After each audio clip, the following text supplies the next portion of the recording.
Bonjour à toutes et à tous, on commence cette revue de presse en Espagne. Le week-end qui arrive est dédié à la finale de la Coupe du Roi qui oppose le Betis Séville au FC Valence. Une finale spéciale pour As. La formation andalouse veut absolument ce titre pour confirmer leur saison extraordinaire.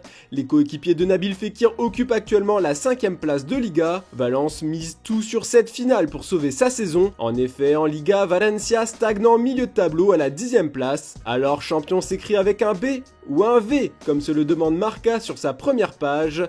Réponse ce soir, à partir de 22h à Séville. Mais ce qui fait les gros titres au pays de la Rora, c'est le nouveau record du monde d'affluence pour un match de football féminin. 91 648 spectateurs ont garni les tribunes du Camp Nou à l'occasion de la demi-finale allée de la Ligue des Champions féminine entre le Barça et Wolfsburg, soit presque une centaine de plus que le précédent record il y a un mois dans le même stade. Une manita qui bat tous les records titre sport. Le Camp Nou bat une nouvelle fois le record du monde, s'exclame Mundo Deportivo sur sa une. En plus, les supporters venus en nombre ont pu admirer les Barcelonaises et trier Wolfsburg 5-1. Elles affronteront en finale soit l'Olympique Lyonnais, soit le Paris Saint-Germain le samedi 21 mai à Turin. Ce matin, on peut aussi lire dans les pages intérieures du journal catalan que Lewandowski est plus proche que jamais du FC Barcelone. Le président Laporta a parlé ouvertement de la signature de l'attaquant polonais après le dernier match du Barça en Liga et a assuré que Lewandowski a plus de chances de venir qu'avant. En effet, dans son édition du jour, l'équipe nous apprend que le buteur polonais se sentirait de moins en moins à l'aise avec le système de jeu proposé par son entraîneur Julian Nagelsmann. De plus, le serial buteur de Bundesliga vivrait très mal le désaccord qu'il a avec le club bavarois. Son départ semble de plus en plus probable. Direction l'Italie maintenant, ce samedi est un jour spécial pour la Gazzetta dello Sport. L'Inter affronte la Roma de Mourinho en début de soirée. La défaite ou la victoire des Nerazzurri sera un tournant pour le Scudetto.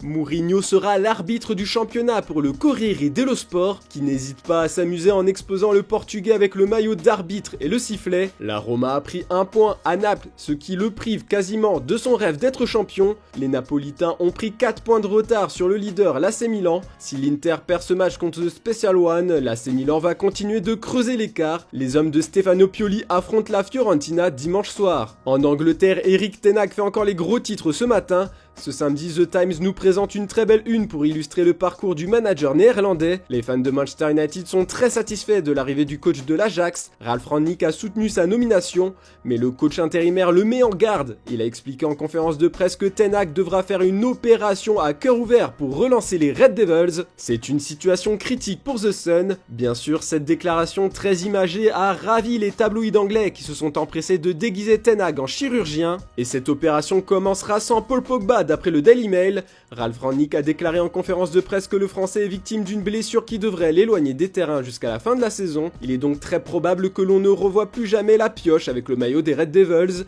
Il n'a toujours pas prolongé son contrat qui se termine en juin. Erik ten Hag pourra peut-être compter sur De Jong. Selon les informations de Sport, le Barça craint une offre qu'ils ne pourront pas refuser de la part des Mancuniens pour le milieu néerlandais.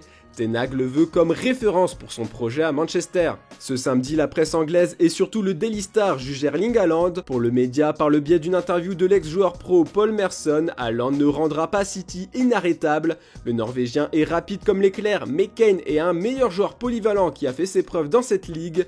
Ce serait donc un meilleur choix, et ça tombe bien pour ses analystes. D'après le journal AS, Haaland veut profiter au maximum de ses chances de jouer pour le Real Madrid. Son entourage a assuré aux médias qu'il n'a encore rien signé avec City et qu'il attendra jusqu'au dernier moment pour la Casablanca. Il est prêt à patienter pour prendre la meilleure décision, un choix fortement lié à celui de Kylian Mbappé. Le Français fait la une de l'équipe avec Neymar et Lionel Messi. Le Paris Saint-Germain devrait remporter son 10e titre de champion ce soir contre Lens. Seule une défaite les contraindrait à célébrer le titre la prochaine journée, sauf si l'OM est battu par le Stade de Reims demain soir. L'heure de conclure titre le quotidien, mais ce qui nous intéresse surtout ce matin, c'est le feuilleton Mbappé. Le Parisien est revenu ce matin sur les négociations décisives au Qatar.